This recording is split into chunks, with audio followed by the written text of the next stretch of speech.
Last month, before the 6 August major European bracket, Natus Vincere made the call to bench 2 players in both Panix and neLo from their starting lineup. About 2 weeks later, they confirmed Blurr as their new 4th, and as of today, after some pretty obvious seeming roster transfers, they've announced that Joe is their new 5th player. Now, I know there's at least some of you that only know the name Joe as being a North American T2 team that has this as their logo.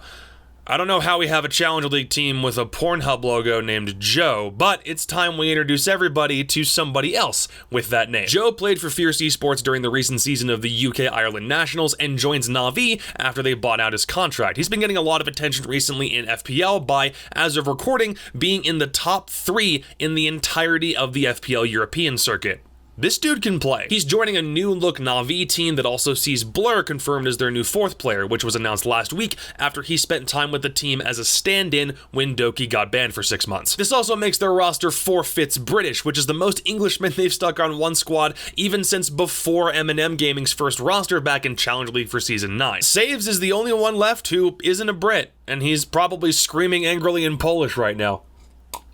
I'm kidding, I'm sure it's fine. But if you're like me, you're probably wondering how the hell Navi even got here. Is a 5th place finish in stage 1 of the EUL really a sign that they needed that big of a shakeup? Panix was benched last month after posting the single worst stat line of any player in Europe through the first stage. That makes total sense to me. Hashtag we still stand Panix, but I know I'm not the only person still confused about why neLo got the boot. He put up a twit longer afterwards explaining that he didn't have any prior warnings to getting benched and was also switching up his roles on the team, even to stuff that he wasn't necessarily that comfortable playing, as well as switching off of a leadership position and just trying to help the squad out more. To me, if Navi wanted to move in a different direction and neLo just stopped being in their plans for the future, then that's something you can never really fully explain in a twit longer, but being a long-standing part of this team's success, who also won a Pro League final with them, and not being given advance warning, still, that kind of rubs me the wrong way. If I were in that position, I know I would definitely feel slighted, but I digress. And right after he was benched, Navi announced that his contract is up for transfer and also put together a pretty nice video highlight package for him, which makes me hope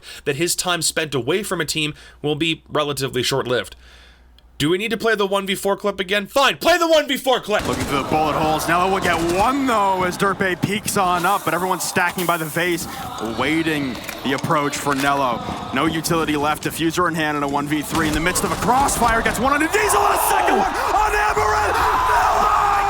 So Navi's whole team now looks like Dowie, Kendrew, Saves, Blurr, and Joe. And even though I don't watch as much UK Siege as I probably should, this doesn't look like a bad roster. One thing neLo and Panix both observed about their time with the team was that everyone would shift roles around on a somewhat consistent basis for no reason, and they'd get good results. Whether or not we keep seeing the same shifting happening with this new squad is yet to be seen. Just so long as Joe's role is window jumper outer, then they'll probably be fine. And they weren't the only squad in Europe that made a change this week. After a 3rd place finish in the 6th major from last week, Virtus.pro have benched Amision in favor of Milan? Milan? I don't know how to say his name, I'm sorry. He's a Russian underage player who just turned 18 a couple of days ago from Winstrike, the team that qualified for European Challenger League through the Russian Major League, formerly known as Force. That was a lot of terminology new fans won't have a clue understanding. It's almost like VP pulling a Dan move here. Grab a newly eligible underage player and bring him right up to the highest level to see how he'll do. Dan won a Pro League final right after he turned 18. I think VP might be hoping for something similar. As for Amision, he's still benched on Virtus.pro for right now, which is presumably so that some team who's interested in him will buy his contract out as opposed to pick him up as a free agent, because that's how esports works. He had a really low stat line at both the EUL Stage 1 and their August major bracket, so we can make the assumption that it's performance-based, but with his plans for the future unclear, hopefully he's able to find a new home. Because Empire's gotta fix something. That's all from me. If the rumblings on Twitter are to be believed, we might have Chaos announce a big change in the next couple of days, and Disrupt Gaming also has a new 5th to reveal. This is Rostermania, people. This is the shuffle. It's like Christmas. You never know what you're gonna get, unless you're making stuff up on Reddit. Hit up my Twitter, my Twitch, and this YouTube channel for more in the coming days. Please and thank you, and I will see you later. Peace.